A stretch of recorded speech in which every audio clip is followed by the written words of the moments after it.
Welcome to Booking It. Today's episode will be On the Edge of the Dark Sea. of Darkness.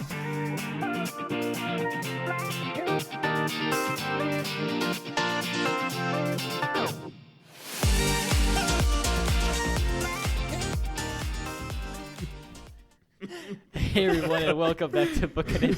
I'm, of course, your eloquent host, Cooper Cobbs, and joining me today are three fine fellows to discuss this wonderful series. On my left, we have Mr. Bryson Bostwick. How you doing, sir? Hey, everybody. Over there, we got Isaiah Redsky. How you doing? Hello. Pretty good. All right, and Tanner Lewis to my right. How you doing? I'm doing well. Great. Well, we are here in the Frisco Public Library, Woohoo. one of these little study rooms they have for us, This and place is sick. it is pretty sick. It's a pretty cool library. But we're here. We're talking about a book, ironically. Not really ironically. It fits. Can't believe it. But what you just heard in the intro was a callback to the first time that we talked about this book, because the first time we talked about it way back when, we did that very same thing, which was really funny. But as you can tell by our laughing as we came in. But we're really happy to be coming back to this episode. This is the second of our Wingfeather Saga revisited episodes, and the first one where we actually talk about the book, which I know Bryson was very excited about because he was really holding back last episode. So last episode we did a lot of our just kind of preliminary thoughts, just our history with the series, what we're looking forward to. Now we're digging into the good stuff. Oh, The good stuff, boys. The good stuff. So I guess first question for you guys, just like what were your thoughts coming into the book? How have you always experienced this book, and then how were they different or the same this time? I don't know. Yeah, like I said before, just trying to picture it with a real world in mind. Yeah. It was so much more alive and real, and it was just incredible to see, like, picturing the farm, because you started off on The cottage or farm, yeah. Igby farm and cottage. Just picturing that warm, homey feeling, and then picturing like the soft green meadows and the musty barn, and just like feeling like you're there. It was really nice to be invited into the world again. Yeah. By the way, I have to say, so last summer I went on this summer actually, yes. I went on a mission trip to the United Kingdom, and we were busing to this place called Whitby. It's a fishing town on the coast of the east of England, and it's a very great town. But on the way there, I swear this place looked precisely like Lipwood. It was on a cliff. It was like angled in, and there was a fall. Like it was. I couldn't get a good picture because we were in a bus, but it looked just like Lipwood. So I was picturing that town as we were. So it's kind of easier for me to kind of enter in like that. Yeah, that's cool. great. That's cool. What about you guys, Isaiah, Tanner? How did you guys like what were your previous thoughts on this book? Did you think it was slow or boring, and how did you experience it this time? So, I mean, I already kind of said this last episode, but initially when I first read it, or was listening to it, I guess, with him reading it, I thought it was boring, slow, didn't really want to be there until we got about halfway through the book of him reading it. And then I absolutely just loved it. Thought it was great. It's a great book. The beginning was a bit slow. I reread it again a year after I read it the first time, and then just now for this. And each time I read it, I liked it more and more. Great. Yeah, it's great. The beginning is a bit slow, We'll talk about but it later, because I want to have a whole section of just like, is it really slow? Is it getting adjusted to the world building? We'll talk about it in depth for sure. Because I think it is it's the most common criticism that people levy against the book. So we'll talk about it. Yeah. Well, and I know for sure that every time I get into it, I'm like, I try to start over anew, like Tanner was saying last week, like start over with that same idea of a new world that I'm being brought into. Yeah. And so when I finally do that, and when I feel like I am joining the story again for the first time, it's easier to feel like it's not too quickly. I mean, because you don't want to just be thrown into a story. Right. I mean, some books do that and they do it very well, but this book right here, it does a really good job of welcoming you in. And we're going to talk about it. We saved you a seat by the fire. It's kind of how it's exactly kind of like that. So. What about you, Tanner? Yeah, I think that my previous thoughts on this book were just like, I don't know. It was definitely not my favorite. I think all of us would still say we all enjoyed this book. It's definitely right? still not. We all enjoyed it, but it's still not our favorites at the same period. Yeah. I'd go as far as to say I didn't enjoy it as much as I did this time. Really? I think that, as I've said before, third time around, and the third time is definitely the charm this time. On liking it or not liking it? On definitely liking it. Okay. Like, this is one of the third time's a charm on like actually enjoying it. Great. And so I think that I had a little bit more appreciation for the childish side of it. Yeah. Than I did before, because 14-year-old Tanner is like, boo children. Well, yeah. Okay. Yeah. Well, Isaiah and I talked about this on our Spider-Verse episode, it's like I saw Spider-Verse for the first time, and I honestly didn't like it as much because I was in that weird period where I was trying to like not like childish things, but actually It's pretty weird. good. Right, weird. But this book, you can definitely tell that Andrew Peterson is like writing for his childish self, and I mean that in the best possible way. He's not being a narcissist, but he's writing what he as a kid would want to read, and hint he never grew up, so it's what he wants to read, and I think that's really great. And I've heard him speak to that. Yeah, before it helps on us remember what it is to be young again. I mean, we're still pretty young. But I mean, we can Yeah, I was still about to relate. say, We what can you still relate to mean? Janner pretty hard. Yeah. You know, Yeah. like it says a couple times like he's 12 or something like that, but you don't Yeah. ever. You can enter into him I as old forgot as so many 14 or times that 15. he's 12 in this book. Yeah. Yeah, I know. That could totally be me. And Exactly. Just Me at 12 years old, I'm Doesn't he finish could not do anything. Yeah, that I right. just did. What age does he finish the series at? He's like He's got to be like 14 or 15. 14. Series. I mean, and like Huh? maturity wise, like what he can do, he's Is like like- older. By the way, so 30. it's crazy. So I don't know if this- it like he feels like by the time we get to like chapter like 10, yeah. he feels like my age. Right, And exactly. I'm like, oh my god. That's a tricky pull. Like it's great. We can all relate to it. And younger, I related to it every time I've read it, and vast array of ages. Where I was like right at his age, plus where I am now at 17. Because so. how many of us have to deal with in the face of an enemy every day that is in complete control of us, that threatens death at really any moment? Right. Like you have to be pretty mature to live in an environment like that. And so Janner obviously grew up a lot quicker than we probably Yeah, have. that's true. That's true. Plus, 14 though. yeah. Okay, so speaking about that, Indy Wilson Bryanson has talked about this. I think actually his friend, I think her name's Jean Birdsall, she wrote the Penderick series. I don't know if you guys read any of those books. But No, I haven't read what she says is when you have characters these age, we have all the abilities of someone who's older, but none of the hormones. Now, obviously, like, so what I mean by that is, like, obviously it can be playful banter about Sarah and about, like, crushes, but it's not going to be like Hunger Games or Percy Jackson level.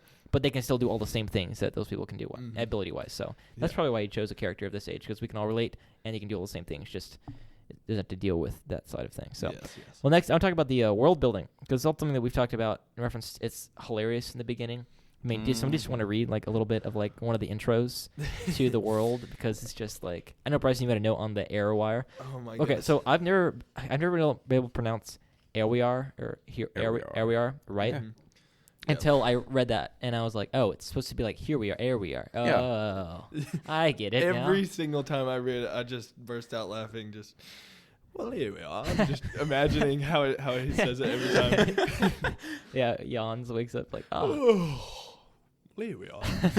That's like, who It's a thinks great that's the name for a first? world. Yeah. That's the first thing I ever said, and that's just what I'm gonna name this world. Yeah, that's right. I mean, that's pretty accurate. That's probably what Adam and Eve, I mean, that's what Adam was doing. That's what he's like naming the peoples. He was like, oh yeah. elephant.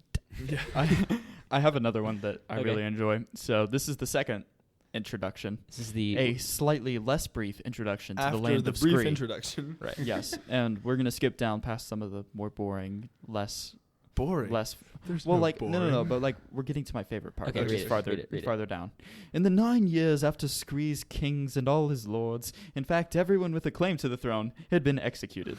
The people of Scree had learned to survive under the occupation of the Fangs of Dang. I just love the Yeah. part. Everyone Like, There's after actually all of them executed. had been executed. What's your guys' favorite footnote? I think Ooh. I lean back and forth. There was a couple of good ones. Like there's one about the guy who like talks about the Flabbits. Yeah, And Flabbits. is like people were like he disappeared, but they still enjoy saying his middle name or something like that. Oh. It's like Chunch or something like that. Yes. Footnote yes, I know 2 that's what it of is. the entire What is it? footnote 2, and Lily and the Dragon Song. It says, though it is impossible to be sure, most scholars agree that this is likely the song that Lily Igby sang at the cliffs that evening. Holore is an ancient word with several meanings. That's Its a good most one. common definition is the feeling of forgetting to do something without knowing what that thing is. For example, Foom was overcome with Holore for the whole journey, but when he returned home to find his wife still waiting on the front steps, he realized what he had forgotten. The word Holore is also used to describe the scent of burned cookies and is often applied to any potentially good thing that is turned unexpectedly sour. For example, when Foom had realized he had forgotten to bring his wife on the 3-day vacation, the holiday was Holore. The ancient meaning of the word, which is how it is likely being used in the song, refers to the stones laid deep within the earth by the Maker at the creation of Ariar. The stones, according to the legends of Ariar, are imbued with power to keep the world alive and growing, functioning much the same. It is assumed as water from the first well. The meaning of Holowell is uncertain, but most likely has to do with cookies as well. We had the whole climactic thing. These things are going to become like very important in the series. And then he's like, and cookies as well. Yeah. That summarizes the world building so well. It's so Yeah. good, though. Chunch- Like, it's been, like, I don't know. Like, as I've said, I'm trying to read this with new childlike Right. wonder. Uh-huh. And as I'm listening to this, and like on the plane last night, I got a lot of things done on the plane last night. Yeah, you did. You did. But as I'm listening to this in the plane last night, I get to the cookie part, and it's like at the very end, and I'm like, I don't really care about anything that he just said. I just care about the fact that he added cookies at the Yeah. end, that I laughed. Okay. right? No, it was Jonathan Chunch. Oh, yeah, that guy. I was talking about that guy. Yeah, and, yeah. And he went into the jungles of Plonst, Yes. and he got eaten up by all the flappets. He disappeared. No, my favorite footnote is I want to say it's the Thags one, but Oh, yeah. It's it- shit that those mathematicians are woefully mistaken. That it's- one's pretty it's good. not. It has to be the one. Where is it? Use your Cooper I'm skills. looking. Come I on. know. I don't have them. Here it is. Okay.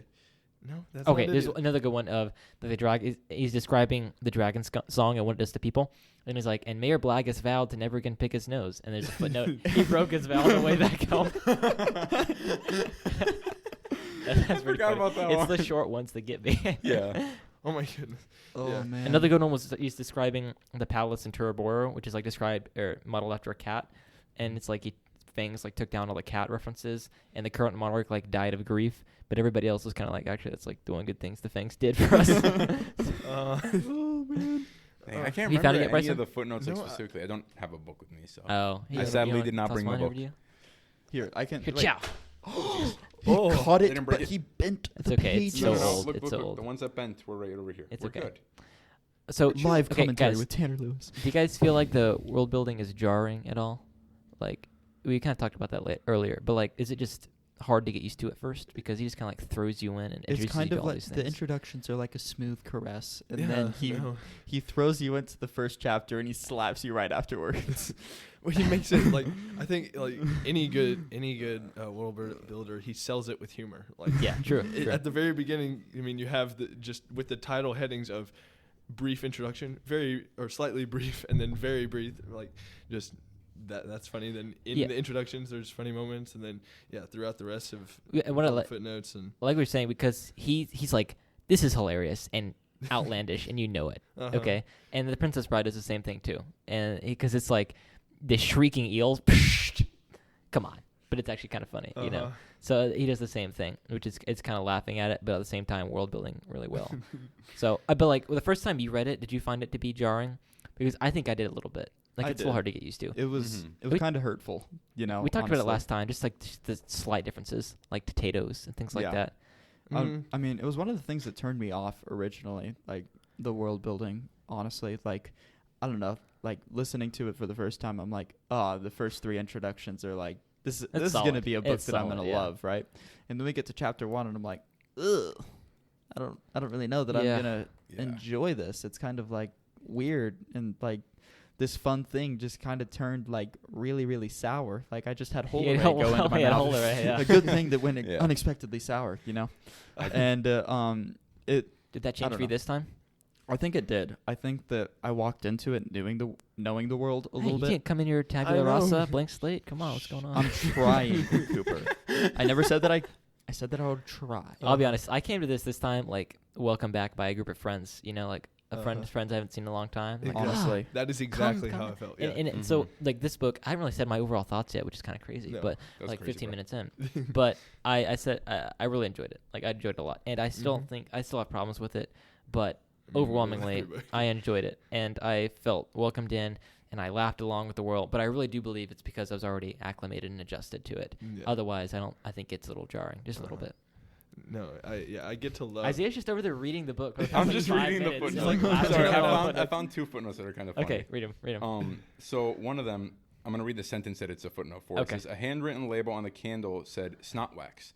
Janner Oh. wiped his hands, or I can't say a word, whatever, wiped his hands on the front of his tunic. And the footnote is, snot wax is too repulsive a thing to write a proper footnote about. It's like, well, what's the point of that? And then the other one, I got to find the sentence that it's for. Well, I found 2 more. Trying to like actually, reverse find okay, footnote. We got to move on from the footnotes eventually, guys. No. So it's Poto is saying, he says that he read a book. He says he read a book about the history of Glipwood at one point in time, or something like that. And then the footnote is, Janner is probably referring to the to Between the Blap and the Bay, a town called Glipwood, by Randall something. It was a popular read for the Glipwood Township, partly because it only lasted 17 pages. Like, what? It was an easy read. Some of the footnotes are longer than that, honestly. Like, there's Yeah. one Yeah. that's talking about like the Glipper Trail and that. Footnote. Oh yeah, That I love footnote's that long. footnote. Incredibly long. I just found another one. It says the dark sea of darkness was, this quote is from Strawburn's The Wide Terrain. The dark sea of darkness was no darker than any ocean I ever sailed over. This is my favorite one. So I'm not sure where it got its name, unless maybe it's because of the feeling you get when you're out there in the middle of it. You feel like you might be guzzled up by any one of the giant critters that live beneath the surface. It could get its name from all the storms that whirl up out of it and kick you and your ship around like a kid with a ball. Every night there's a fog that swallows up the stars and leaves you floating blind out there in the darkness. You get to feeling like you'll never make it home, and that even your best mates on the ship don't really know you or want to. They'd never notice if you toppled over the whale and plopped right in. Come to think of it, maybe the water was darker than usual. That's my favorite footnote in the whole thing. It's so good. It's so good. Okay, so my next question kind of leads off of that. It's like, okay, this book is riddled with footnotes. It's hilarious in its world building. Is there like a tonal shift that happens after this? The kind of light and playful first book to the kind of darker next books? Oh yeah, I mean, totally. So is it like intentional? Is it sharp? Like, is it good or bad? Like, kind of break it down. Yeah, What's it's going on? definitely. Isaiah's the footnote I he wants found to the read. footnote about that kitten thing you were talking about. Oh, the yeah, castle. Yes. Castle So Thorn the Tor, the warrior king who built the palace at the beginning of the third epic, was fond of kittens. On every spire of the palace Tor were statues of kittens in varied posture. From a bluff on the northern bank of the Blap, it was plain that the palace itself was built to resemble a happy crouching kitten. Oh my gosh. The uppermost spire was the tail, the porticos resembled teeth, and the drawbridge was undeniably tongue-like. For ages, the Tor dynasty nursed a disturbing fondness of all things kitten. Then came the Great War, when Fangs captured King Omen, the Tor, and forced him to watch as the kitten statues were pulled down and shattered one by one. When all the kittens in the kingdom were placed on a raft and set adrift on the river Black, Omen the Tor dropped dead with grief. To the citizens of Torborough, however, it was one good thing that the Fangs ever did. Okay, I'm not gonna lie.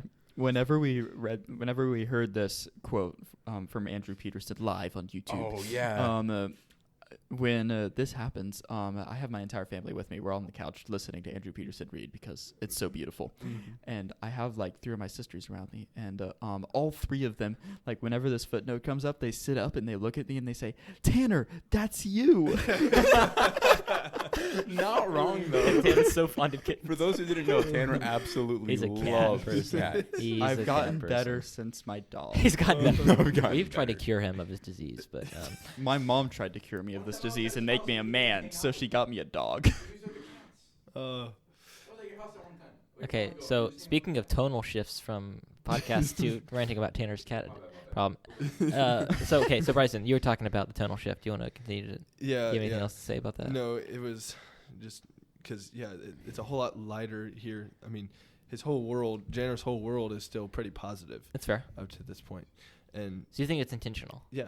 Oh, it's totally intentional. Okay. He doesn't realize really who he is either. He doesn't have the full weight of responsibility on him either, and so he doesn't completely understand why he's being forced so often to just and stressed to take care of his siblings so well. But there's a reason, obviously, because he's the throne warden, and Yeah. he has to. That's his job. That is what he was born for. Mm-hmm. But yeah, you definitely notice a So- huge shift. So what you're saying is the tonal shift is intentional on Andrew Peterson's part because it's from the point of view of the kids, and the kids' tonal view completely shifts after the first book, basically. Yeah. I think I could, going off of that, like I could be wrong here, but from the way that he's talked about, like the things that I've heard him talk about this book, I don't think that it was intentional. I think that it was necessary, like coming out of like, it's kind of like people that write stories and books and such will agree with this, but whenever you're like writing the story, there's a couple of things you have control over, and then the rest of it's just the story doing its thing, Yeah. right? And like you have choices that you can make in order to alter that story, right? You're playing the part of the character, but for the most part, these characters are people that you've created that now live in their world, and you just have to transcribe what they're doing. And so I feel like, from Andrew Peterson's point of view, like the Stop reason doing that this. these You just look over and he's like giggling. Put the book down. Put the book down. Come on, these ones are so good though. Okay, Tanner, sorry. Yeah, anyways, the whole like podcast the is reason reading that we get footnotes. we get less and less footnotes, and we get darker and like a little bit more like moody and like responsibility is because Janner gets more responsibility and he gets moodier. Mm-hmm. Tink has things that start to change for him, and so his perspective No starts. joke. Spoiler. We're not gonna get into spoilers, but no joke. Bryson brought something to my attention, folks, and I apologize. I was very You're not supposed to know that this happens, Tanner. You haven't read that. No, in the wing. That's right. In the no, In the that's old what I'm saying. episodes? In the old episodes, I foreboded to too many things. And I apologize because that's kind of a jerk. So It I'm will not be doing that so this time. But yeah. So I think that it was. Anyways, Cooper, I think that it was born out of necessity and not necessarily like he didn't choose for that to happen. Well, yes, he transcribed it, but Right. I think that's a valid interpretation, Bryson. I'm kind of more with Tanner. I don't think it was intentional in the beginning because it kind of seems he intended to, like, they're just so different. Like, he just intended to write this fun children's whimsical fantasy, which it still is in the end, but so much more so in the first book, right? Oh yeah. And then it just changes drastically. And I think you talked about this, like, him kind of discovering that he didn't have total control over it as well.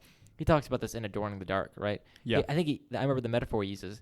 He's like, I wanted this to happen to me, or like basically finding I couldn't control it as I want to find like a ghost in an old house. That kind of like, he's kind of scared to have it happen, but also it'd be kind of fun and cool Yeah. as well. And so I think it kind of happened is, Tanner's right. Like it was necessity, but we can kind of look back and see, that was necessity, Yeah, and it yeah. looks like it was intentional too. Oh, So, I agree. It was totally necessary. yeah. Yeah. Isaiah, your thoughts on this? I'm be honest, I missed the whole question. Because you were looking at footnotes. Dude, these footnotes are amazing. I Yeah, have this two more is I so want to good. read later. Okay. I'll read them later. We'll do like a Patreon post or something like Yeah, that. yeah. That'd be funny. That'd be funny. Anyways, to summarize what Isaiah's been doing in the corner for the past 5 minutes is he's Laughing. found a lot of good footnotes. If y'all Go want to read know the the two books, footnotes I'm folks. talking about, Go in read the the old books. copy, Yeah. it's page 184. If In y'all the want to old- see the in two the old footnotes, copy, in yeah. the older copy, yes. Which I don't know the newer one. We'll figure it out later. It's in Pete's Yeah. Castle, the chapter. Okay, cool. Mhm. So let's talk about the style of Andrew Peterson. So I think even old AP, if I can call him that himself, would admit me and brother me AP. and brother AP, we go way back. You know? I think that he would admit that his style gets better as the series go on. So, like, how do you feel about the style in this book? Like, is it? I think it is great. I mean, I can't. It's hard for me to explain. Just it's a whole lot more lively. Obviously, we said. What? Get closer to your microphone. Oh yeah, and just everything's intentional. I'm talking more about like the prose, like the actual words. Like, how do you feel like he's doing? Oh does it? well, yeah. Just I mean, all of Oscar's quotes, all of just the explaining what's going on in the world, just seeing the descriptions and everything. He really is a masterful writer when it comes to stuff like that, and just you do see his prose kind of growing and becoming more and more mature. Yeah. Like we've said. I mean, obviously Yeah, keep saying right. it, but Yeah. I don't know. Like, I feel like it just gets richer. Like, Mhm. the more you read him, like, I feel like you open up on the edge and you start reading the 3 introductions and you get to chapter 1 and you're like, this is the most basic, simplistic sentences, Right. like sentence Simple. structure. Yeah. Like, I feel like I've gone back and I've started like reading old essays that I've written Yeah. where I'm like, single sentence. That took so much effort. I don't know. Yeah. It feel I mean, when Tanner's making more light of it than it is. Oh, yeah, it of course. is. It's I'm It's making not light that of it. It's not terrible, but like Mhm. at the exact same time, It like gets it's better. pretty. It gets It's better. pretty simplistic, yeah, right? and I But was like reading- towards the end of the book, like you'll start to get richer sentences, and like as the mood progresses, like Bryson's been saying, like it gets more mature. As that more mature, like you start to see more mature writing and more mature sentences, like his structure starts to mature as well. Yeah. Which I think is really interesting. So I remember reading a paragraph where like 4 or 5, there were like 4 or 5 sentences in it, and 3 of those started with the word he, like every single time, back to back to back. Yeah. And I was like it's not good writing, but it still works. Like he's still obviously a storyteller. And Bryson said this, like he still uses images and vivid descriptions a lot, and when it counts, and that comes through. And especially since it's in the mind of the main characters. Kids. Like most of the time, you're wanting to kind of see it through their eyes, and so you kind of use their language to explain what's going on. Yeah. At least that's how I'm seeing Yeah, and I said this last week as well. I don't think he's as good of a writer as N.D. Wilson is, but I think that his stories work better. And so whatever it is that je ne sais quoi about Wingfeather, it clicks. And so the writing, I'm totally willing to overlook it, and it gets much better as we go on. So Absolutely. I have no problems with I think that the difference is like you can tell that it comes from the heart. Yeah, Right? true. Like I think it says something about Andrew Peterson and the way that he writes and what he's written is like the fact that he only wrote these 4 books, like for his fantasy novel. Yeah. He hasn't written any. He's remaining here. He edited a series of collections. He's done like world building books on the side. But as far as like his stories have gone, right. He's written this and this only. Right. He came out with he and a couple of other writers, They did including short his stories. son. They right. did short stories that are on my bookshelf. Did you put them there, or did they just appear? You know, I actually did put them there for Okay. once, guys. No way. I can't believe it. Wow. So This is surprising. unacceptable. So surprising. That's insane. But like he only has these. But like for a lot of other fantasy writers nowadays, like they just have so many stories, right? Yeah, dude, Brandon Sanderson has like Brandon 27 Sanderson- books over 20 years, and it's like 3 different worlds going on. Yeah, he does it well. I think that N.D. Wilson does it well for the most part True. as well. But I feel like once you get that many stories and that many characters running through your mind and that many like worlds that you've spun, I think that you get to the point where you start getting confused a little bit. Like not necessarily confused, but like the depth and the richness of it starts to come out, right? Like especially once you get to like the 4th or 5th book, the book series, not even book, 4th or 5th book series that they've written. And they kind of lose their uniqueness too. They do. Like they start trying to pull from other, like they can't help but pull from their other books and just mix and mash this and that. And I know N.D. Wilson has talked about like he can't help but take ideas from other books and put them in the new ones that he's writing, just because that's how a writer's mind works. And so especially Andrew Peterson only writing this one story, he's able to just like cram all of his artistic genius into this one story instead of just constantly making new stories and trying to make his ideas be stretched further. They're all in one place, and they're all just what you're saying. And like I think that like the biggest thing about that is like you start to get these ideas of like you'll have all these Brandon Sanderson books, and no longer is it what's a book that he Mistborn. Mistborn? Yeah, no longer is Mistborn and Brandon Sanderson like synonymous, right? Like this is Brandon Sanderson. Like they're all Brandon Sanderson, and they're all like they're no longer have so a many uniqueness. different flavors. You mean? There's so many different flavors of it, right? Whereas over here we have On the Edge of the Dark Sea of Darkness and the Wingfeather Saga, right? Like the one series, and that style of writing, that story is synonymous with Andrew Peterson fantasy, right? Like that's. And the That's flavor is rich and strong, and you know it. Like, it's like it's just flavor of like a roaring hearth and a feast and family and friends. Yeah, it's like having normal Coke instead of going and getting yourself like an orange vanilla or something. Yeah, right. That's like, right. It's just like I miss this. This is classic. This is good stuff. Yeah, I'm not trying to dress it up. I'm not trying to recreate it in a different way. Like, I think that's the biggest thing that I appreciate about like his style and like the way that he's done things is he left it here. Yeah. Right. Like. He said, "This is what I have to give in like. I'm not going to try and dazzle you. These are the lessons that I have to give you in my stories, right? I didn't intend for them to be lessons. I didn't like. They just came, right? Yeah. And so they sprung forth from this heart. And so because of that, I'd like to share these with you. Yeah. It's no longer I'm doing that. Like this isn't what he mainly did for money. I mean, like no, did not make this did not make him. Yeah. This was not. It did not originally. Right. Let's clarify It's that. after the read alouds and think things like it that. It made more did money. It's definitely made him money. And But, it's got a passionate fan base too. So It does, but it's not like what he does. Like Right. this was a hobby for like a couple of years. For passion him. project. Yeah. Yeah, this wasn't a Brandon Sanderson. I do this and I make He tons of writes cash. a million words a year and cashes in like nobody's Yeah. business. Yeah, I'd like to get. He wasn't doing this for $1 a word. No, He for was- sure not.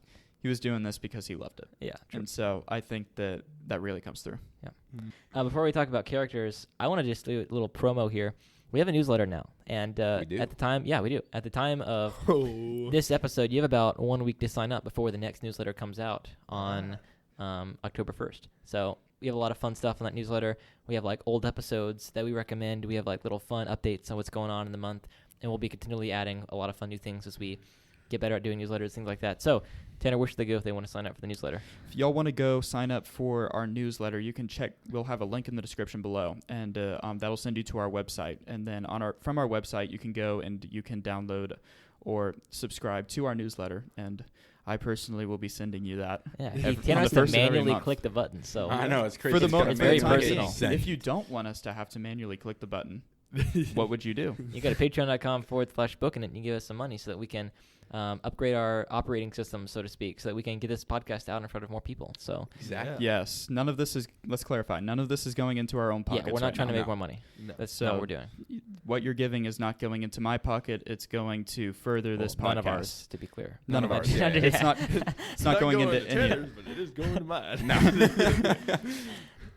It's not going to any of ours. It's just going. If you like this podcast, we highly encourage you to support just a little bit. You know, and not even every just little money, bit but like, co- tell your friends. Like word of mouth Tell is your the number friends. one way to Yep. spread the podcast. So yes. we really appreciate that. So subscribing to our newsletter, following us on Instagram if you have it, doing whatever is great. But word of mouth, telling your friends is always the best. So, well, speaking of Amen great to that. characters who support the podcast, we can talk about great characters in this book. So Whoa. let's talk to What the a characters. transition. Amazing segue. What a Let's go. transition. Smooth like. That's what we're butter. known for. It's true. And at the same time, you just said our patrons were great guys. There we do. It's true. They are They are. great characters. Okay, Most so of them. My parent? No, I'm kidding. so let's talk about the characters. So we got the big trio: Janner, Tink, or Kalmar, and Mhm. Lily. All solid characters. We can all relate to Janner, obviously, being the oldest bro, Yeah. oldest man, Wow. oldest anybody The in man. the family. So Because for those of you that did not know, we are all the oldest children. all the Yes. oldest children, all dudes. Can't So believe Far superior. We all have younger sisters. Mhm. Not all of us have younger brothers. True. Half of us do. 50%. 50%. Yep. Well- We can definitely relate to the Kalmar Let's part of go, that a yeah. little bit more. The Yeah. Kalmar relationship. Uh-huh. Oh True, my true. goodness, can we? I can relate to. We don't know. you just want to slap him sometimes? What Oh. I can just relate to Poto and Lily's relationship though. Like my dad is totally biased towards Sarah Jane Oh, and so the true, youngest daughter. It's just obnoxious. No, not even the youngest daughter. Any daughter. Fair. Yeah. It's But dangerous. preferably the youngest. Yeah. No. Sure. Well, anything new strike you about the characters this time around? The main characters. I mean, I don't know. There's nothing. I mean, Not a ton to just see. didn't realize how young they were. Yeah, true. 'Cause when I thought about the story after I read it, like when I was just remembering it, I definitely pictured them older. Had to have been a bit older. Not 12, no way. Yeah. But we were closer to their age, though. Like, whenever we first read True. this, for the most part. Like, we were Because usually we got like... older, so That's usually how it works. Cooper. That's how time works. But, like, we're definitely close. We were definitely close Yeah. to their age. Like, 13, yeah. 12, 14. Like, Right. We were... We felt it. We felt it. On We a were deeper level, we were bro. much closer to that age range, 14. starting it. Well, I know every time that I've read this, I've really, really put myself in Janner's position. But this time, I kind of tried to see it through Tink and Lily's perspective too. And so it just kind of trying to live, especially as Tink, just always wanting to get into trouble, always Yeah. going for adventures. Like, we as boys, we want to do that. I mean, I know I always have. Maybe not as much now in the same ways, but we all kind of have that spirit of adventure and that spirit of rebellion. Right. Like, no, I'm not going to listen to authority because I know what's best. But really, we don't. We never do. Yep. That's true. Well, let's move on to the side characters then. We got like we got like oh my goodness, I dropped my phone. We got like Oscar, and we got like Nia and Poto and the best guy, Pete the Sock Man, Pete aka the Sock Man. Arthur No, Wingfeather. no, we don't learn that yet, Cooper. No, Wait. it's the end of the book. It's Arthur. You Wingfeather. spoiled it. Oh. What is We're gonna assume people have read the whole book. So, well, okay, so I did finish it, but it was like 9. Yeah. So Last night. okay, so here's how I read Nia. Okay, and this is one of my main complaints. Hint, hint. When we do the episode on the animated series, so my main complaints with the animated series. I've always read Nia as someone who is is younger than you think, but who has experienced so much grief and sorrow in her young life. If that makes sense. Like I read her as like barely over 30, with like these many. Well, okay, let me do the math. maybe like mid 30s. Correction. Maybe Let's like if 33, 34. If Janner's 12, yeah, she's like 33 or something like that. And I read her as way younger than a lot of people do because I read Actually, that. 30 hits. Yeah, but she'd be 12? like 18. Yeah, that makes sense. I In a know. fantasy world? Maybe. In a Okay, fantasy we world. don't think about it too hard. But all I'm saying is, I read her as young. The series has a 60-year-old actor playing her. Oh my and so to me, it goodness. just does not quite I fit. did not know that. Yeah, the actor for Nia played the Little Mermaid all the way back in the 90s. Yes. Wait, really? Yes. The same. I did not know Yeah, this. we'll talk about it when we do the episode on the animated series. But that makes sense because she's 60, and she's got a good voice. She's a good voice actor. She can sing well, which is great. Yeah. But at the same time, that's not how I read Nia, And so I always read her this No, not at She's all. young. definitely much younger. Yeah. So in my mind. at anyway, least. that's why I read Nia. Yeah, she's younger, but she's like you said, experienced, Right. and She's wise, around your years. like She's a queen's there's- wife. There's know. the No, she's a king's wife. What did she say? I said she's a queen's wife. She's a king's wife. No, Cooper. No, Cooper, you're so close. I'm so close, and I just made a bad mistake. Okay, well, Poto's a fun character as well. I love the idea, just like the pirate grandpa. Oh yeah, Especially when it comes in the setups we have here, hint for what comes in the future yeah. as well, which is great. I don't know if I read anyone with an accent except for Poto. True. Like, Poto always has to have an accent. There's no. My dad always enjoyed reading Poto out loud because he could do his Oh, my little goodness. fun accent. Yeah. I feel that, but I still can't. I have to have the audiobook going now because I need Andrew Peterson reading to me as Oscar and Ratit. Sure. I can't handle it. Like I need that now. Like I need Oscar's voice. Otherwise I'm like reading it and I'm like, this book isn't worthwhile anymore. Yeah. It's not worth Kinda it. see that, yeah. Oscar's great though. He's funny. I love that he gives everybody like their little quirks. Like Poto talks in King James language, like E and that kind of thing. And Poto's always quoting not Poto. Oscar's always quoting someone, which is a ton of fun. It's Someone really- from a random book we've never heard Exactly. about some random quote about some random thing. No, But it's it not. It's not exists. even random. It's just like the most generic things. It's like, in the words of blank, blank, and true, blank. yeah, Hello. Yeah. Run. Yeah, exactly. That's nice. Man. Sorry, spoiling stuff. That's your next. That's true. Man. Well, because what's weird is I read that the other day, Uh-huh. and it bothered me so much because it's a very specific quote. Like Yeah. includes their last name, Uh-huh. and I'm like, I love the idea this quote could just have that in there. Yeah. So that's funny. That's funny. I don't know. It's just so fun. It's like, I don't know. Oscar, definitely my favorite character. I'm not gonna Okay. lie. I'll But- spell one of mine then. Arthur P. Wingfeather, Pete the Sock Man, Hey, that's a really good one. and I'll hint at this, but I don't love what they do with him in Warden and the Wolf King. Hey, no hinting. I'm not. I'm not gonna. Shush. But Stop. I just want to say Start the that counter. his whole character is one of.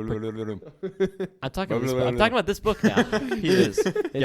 His whole character he's is got a one good of point. protection, but at the same time balancing that with not wanting to hurt them, and also balancing it with his past trauma, which is totally in the book. Okay, so don't try and get me like Yeah. in the head, Mhm. but yeah, Sure Yeah. about that. yeah. I'm kidding. And so I relate to Arthur not only because he's another oldest in the family, oldest brother, but also because he can get the ladies and write poetry really well. So that's something that I can do. So no, I'm kidding. I'm kidding. Yeah. I think we should. That I is think we Opposite should. of you. I think we is should Cooper. clarify. I write poetry, and I get more ladies than Cooper. So really, I Oh, should relate to Arthur competition. more. Oh. Whoa. I just play video games. I was just joking, and Tanner just like truth bombs. Like, Oh no, his heart is broken. I'll just say, Don't worry, Arthur's great. Cooper. I'll mend it. Look, Arthur's real to me because he presents like he's always an example to Janner. He's always like a model of what it can be. You know, he's always a model of how oldest brother, always a model of how a throne warden should act, and also. He's broken too. He's not this perfect, shining, annoying. We can all imagine how this character can be extremely annoying, but he's not. Yeah. So I really appreciate that as well. Any other side characters before we move on to the villains, the Fangs? The things of Dane. The Fangs of Dang. I think that the Fangs struggle from what I call the Jedi problem. Okay, seriously. Okay, no. This whole part of the story. Everybody's forgotten Anira within 9 years. Like, it was a shining kingdom known throughout the whole world, and then 9 years later, people forget. Yeah. Like, really? Yeah. Same thing with the Jedi, too. It's like 20 years later, it's all myths. That's it, really? Yeah. You know? And, like... Well, to be fair, let's clarify. First of all, in Screed, they didn't really know that an era existed for the most part. Fair. So there's that. And second of all, for the Jedi problem, not everybody really knew that they, like, where we see most of Star Wars happen is out in the middle of nowhere. Yeah. And most of those people didn't I mean, really like, know. Why are we on Star Wars? I Okay, don't know. I'm calling it the Jedi problem, where it's like these people who are known throughout the whole galaxy suddenly are forgotten about very quickly. Yeah, I do agree. That kind of... I don't know if just everyone was so secluded before that they never really cared. I mean, there's the argument about, like, just if you look at propaganda in, like, Russia and China and how fast they were able to make people forget, it's very possible that it could have happened. I'm not sure I all the way buy it here. I don't know if the Fangs are that smart. Yeah. I don't know if Nag Nameless is that I don't smart. know. That's just the way that I've always rectified it in my mind Yeah. to try and, One you thing- know. I don't really like to think about Scree a whole lot. I'm not going to lie. Like, Yeah. It's a fun name. it is a fun name. But, like, Monster, I mean, the Green Hollows and I think that that stuff. You should... They're referenced. I swear Shut they're up. referenced. everything, the map. everything that happens in the last 50% of the story, right? Yeah. Or more like 60% because the Warden of the Wolf King's just like monstrosity of a book. True. All of those countries. Huh? The You're not size. supposed to know any of this.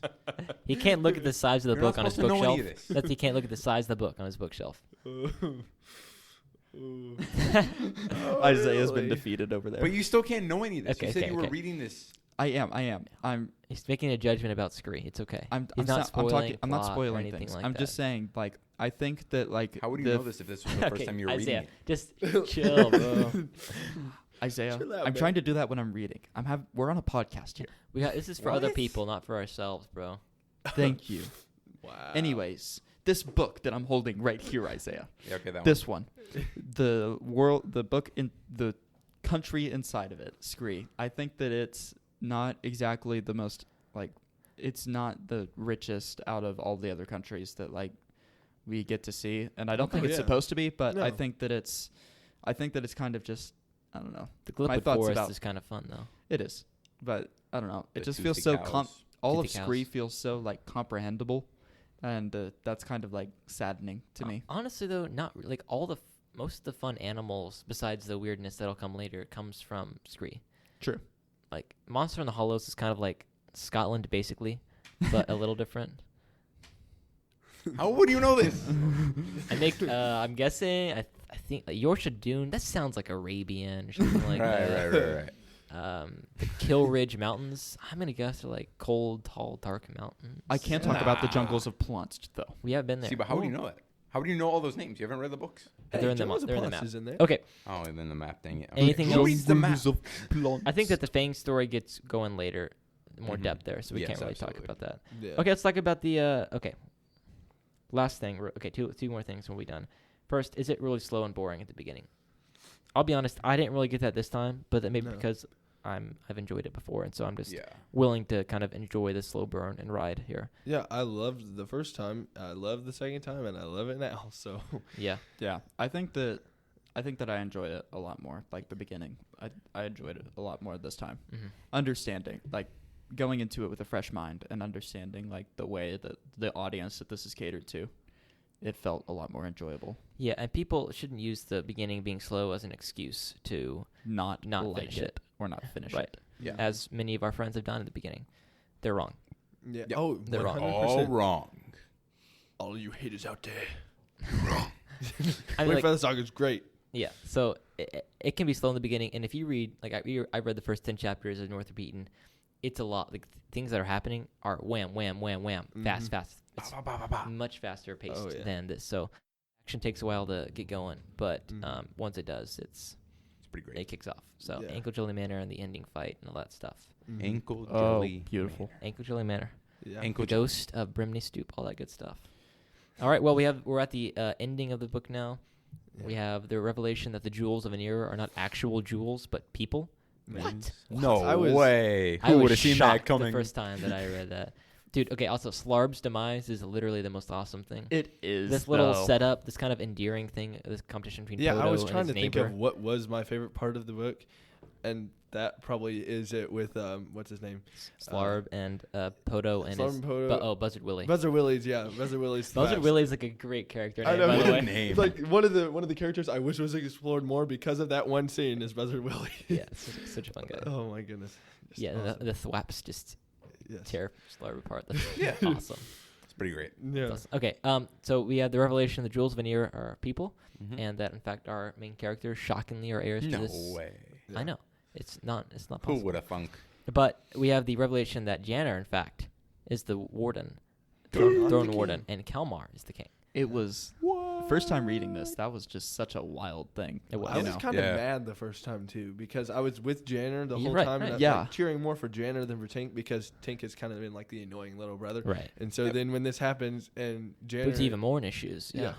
Janner, It makes you frustrated, like especially as oldest children. You're like, I want to be the king. I've been the guinea pig my entire life. I've had everything taken from me. I've had everything given to me and then stripped away. I've seen it all happen, and now this, Yeah. now this. Because for a second he does think it's him, and then just So Nope, I'm it's a no- king. yeah. And then Tink's no, over there. honey, you're Tink's little over there brother." picking his nose. No, it's that kid. Well, okay, you think it's actually a good system? Is like a throne warden? I mean, I'm no political scientist or Oh, I have no studying clue. of but like, is it? I think it's a valid thing. It's a I fun think fantasy it is, system. It's really a great idea because I mean, it's still a position of authority. It's still a position of respect, which is what a throne warden would probably want most out of anything is that respect. But it gets rid of the idea of like trying to overthrow, of instigating a coup, right? Right. Like it coup. really like A coup. A coup. No, of like of starting a coup. Like it just Right. takes it all away because like now you feel like you're entitled to like protect against coups. Right. And now that's taken up all your time because you don't want to see this little kid that you've been trained up to protect your entire life to get like Right. overthrown. And yeah, I mean, Brutally murdered. What? and it's perfect for the family dynamic too. Just as a It really as a is. plot device Mhm. for oh my goodness, forcing 'cause the family to interact and Jenner and Tink and that stuff. It's perfect. So it's just the most amazing diving board ever. It doesn't because it doesn't isolate Janner as like our main character, right? Like it Right. kind of like ties him back to Tink. right, he's just and not going to be to a solo king. Lily. And, Like yeah, it's not following this the is a actions story of, that it's not forces the family to following interact. It's not only following the actions of Janner, it's following the actions of Tink and Lily Right, and 'cause they're all what connected Podo to and the Nia are family. going to do. Yeah, Yeah, it's really quite interesting. it is. It is. Yeah, one question. Sorry, if I may. No, interject. please. But one question I have for all of y'all. So, obviously, this wouldn't be a real world without some sort of school. So there's thags that Nia makes them do every day. Out of the thags, the 3 honored and great subjects, which is y'all's favorite? And for for Isaiah, Isaiah's is there a definitely fourth? song. Yeah. The No. fourth one. So you got In the word- footnotes, they literally say that there is a fourth one, but no one considers mathematically as the fourth. No, yeah, right, exactly. Yeah. That'll Some be it. no, right? it says some people think there's a Some fourth people one. think, yeah, But yeah. those they're- mathematicians they're are woefully mistaken. mistaken. Yeah, definitely a word for me. I can't draw or sing a lick, so yeah. Yeah, I can't do any, so. I think As that is for the fags. Okay, wow. I think that I'm The 4 for honored and great subjects. I think that I'm down for like writing the word and the written word and like So it's a music word. Yeah. Yeah. And song. and yeah. song. I think that those can intertwine for me. Yeah, I would want like a mix of those two, but if I had to choose one, I'd probably say song. Yeah. I'd want if Definitely. honestly though, like in their little do they get into this yet? What about what? No, probably Their not. like entire like Well, I list don't of know. things. Nope, that you, nope. Oh, They okay. can't. Okay. They can't. That's terrible memory, Tanner. Wow. How do you remember something you haven't read? I know. What are you doing? I don't know. Very tabula rasa. It's almost like you have innate knowledge. That's a joke that Tanner only Tanner will get. You so. know, I think Wow. that for all of our NCFCA Lincoln Douglas listeners, it's a good point. It is a good point. Okay. It's a really good point. Well, thank you guys for listening. We hope you enjoyed that episode on the Edge of the Dark Sea of Darkness. I think we covered all our bases. Yeah. I think so. And we'll be back in about a month for Northrop Be Eaten, which Such will a be long time. it was a long time to wait. But in the meantime, Yeah, you can in the check out our meantime, other episodes Gotta and do the go back and Iliad. listen to the old episodes Oh, if you yeah. want. Maybe not. They're awesome. Maybe not. Well, but well, but next eh. episode we I get speak Sarah from Cobbler, experience. we get the Fork Factory, we get all that good stuff. The adventure kicking in, the Stranders, all that good stuff. Okay. Let's do some donor shout-outs really quick, and we'll get out of here so that the next people can come into this room. So, first, we have Nana. Nana. Van Nana, Pappy and thank you. Wayla. Van Pepe and Van Wayla. Pepe Thank and you, Wayla. guys. His grandparents. My grandparents. Isaiah, Yeah. thank Mike you so and much for your Sil- grandparents. Mike and Laura. My parents. Mike and Anna. Anna. Emily. Awesome. Emily. Emily. Keenan. Yes. Yeah, Keenan. Keenan. You're Yeah. awesome. All right. Well, make sure you guys All of you follow are us awesome. on Instagram. Sign up for our newsletter. Check us out. Rate and review. Share with your friends. We'll see you Thank y'all next so time. much. Until then. Keep on booking.